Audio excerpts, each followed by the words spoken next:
تو آج مجلس میں آیا ہوا جوان یہ سوچے تو نے حسین پہ کیا قربان کیا؟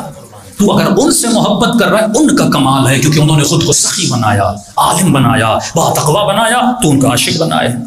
مولا کی خیبر سن کے اگر تو خوش ہوتا ہے، خندق سن کے خوش ہوتا ہے، شجاعت علی سن کے خوش ہوتا ہے، اس میں تیرا کمال نہیں ہے، علی شجاع ہیں، تبھی تجھے علی اچھے لگتے ہیں، دوسرے اچھے نہیں لگتے۔ ڈرپوک کا عاشق کوئی نہیں ہوتا، شجاع کے عاشق بنتے ہیں لوگ۔ تو یہ کمال علی ابن ابی طالب ہے۔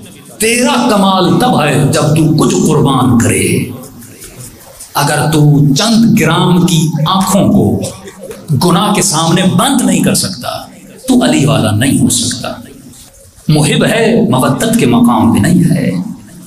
اگر کوئی خاتون اپنے بالوں کو نامحرم کے سامنے چھپا نہیں سکتی، کیا یہ قیامت میں بی بی زینب کے سامنے کھڑی ہو سکتی ہے کہ بی بی پوچھے میں چادر کے لٹنے پہ پوری زندگی روتی رہی، میرے سجاد خون روتے رہے؟ واللہ ہم جواب دیں اہل بیت کے سامنے۔ یہ جوان سوچے اگر عالم برزخ میں تیرے دامن کو حسین کی ننھی سی بچی پکڑے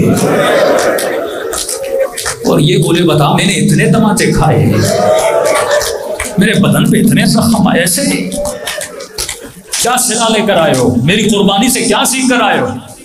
یہ کیسا علی والا ہے جس کے گھر میں سکون نہیں، بیوی کی شوہر سے نہیں بنتی، بیٹے کی باپ سے نہیں بنتی؟ واللہ مجلس کا مطلب یہ ہے، فرمایا عیشیو اپنے عمل سے حسین کے زخموں پہ مرہم رکھا کرو اور دعا کیا کرو اے خدا تجھے سکینہ کی قید کا واسطہ ہمیں قید گناہ سے آزاد فرما۔